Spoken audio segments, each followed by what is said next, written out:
Good morning, everyone. I am Dr. Saurabh Desai, business head from Surat Oncology Center. On behalf of Dr. Tanvir Maqsood sir, I am sharing one success story of Dr. Tanvir Maqsood sir patient. Let's hear it from patient, how they get treated, how they successfully finish the treatment, and how they are feeling right now. Let us hear by directly the patient.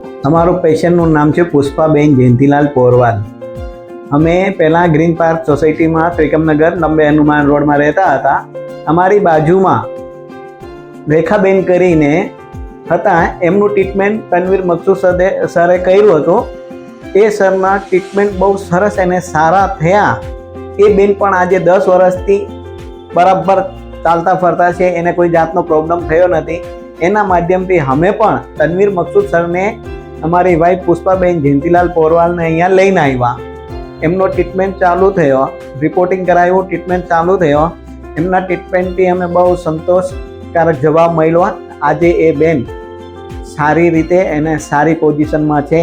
આજની તારીખમાં એમને જે problem હતું cervical કેન્સરનું એ 0% થઈ ગયું છે. આજની તારીખમાં કંઈ છે જ નથી અંદર. આજના રિપોર્ટમાં એવું, MRIમાં એવું આવ્યું ને સરને અમે રિપોર્ટ બતાવ્યો. સરે કીધું તમે મોજ કરો, જલસા કરો, ગમે ત્યાં ફરવા જાઓ, બધી રીતે ફરી શકો, કોઈ જાતનો પ્રોબ્લેમ નથી. મારા વતી ટ્રીટમેન્ટ પૂરું થઈ ગયું છે. તમારે હાલમાં ખાવામાં થોડી મેદાની આઈટમો નહીં ખાવાની, બીજી બધી વસ્તુ ખાઈ શકો છો. એ કરીને અમે બહુ ખુશ છે સરનો ટ્રીટમેન્ટ લીધા પછી. 1 વર્ષ થવા આવ્યું છે, પણ સરસ ને સારો ને ઉચ્ચ કોટીનો રિઝલ્ટ મળ્યો છે. જે અમે ક્યાંય ફરવા પણ નથી ગયા હતા 12 મહિનાથી. હવે સરે કીધું તમારે જ્યાં જવું હોય ત્યાં જાઓ. સર તો વચ્ચે પણ કીધેલું, પણ અમે અમારી સાવચેતીના પગલાં રૂપે અમે ક્યાંય ફરવા ગયા નથી.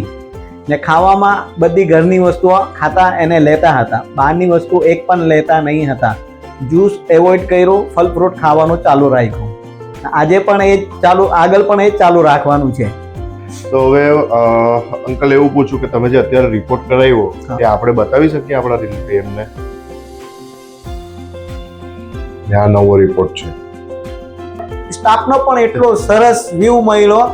એ ફેમિલીની જેમ ટ્રીટમેન્ટ કરતા હતા. એમ કોઈને આમ તાકું કરીને વાત નહીં થાય, તમે કેમ છો, કેમ નથી, હસતા મોડે ટ્રીટમેન્ટ કર્યું. એટલે આજે અમે પણ હસતા મોડે અહીંયા બેસેલા. મારા માટે sir patient priority is first. Patient સારા થવા જોઈએ, એટલે અમે લોકો બધા પેશન્ટને એમાં કોઈ પણ વસ્તુ હોય ને, તમે દીપકભાઈને પહેલા પૂછીએ, એમના સ્ટાફ આસિસ્ટન્ટ છે એમ. હા, એ પણ દીપકભાઈ બહુ સરસ માણસ છે.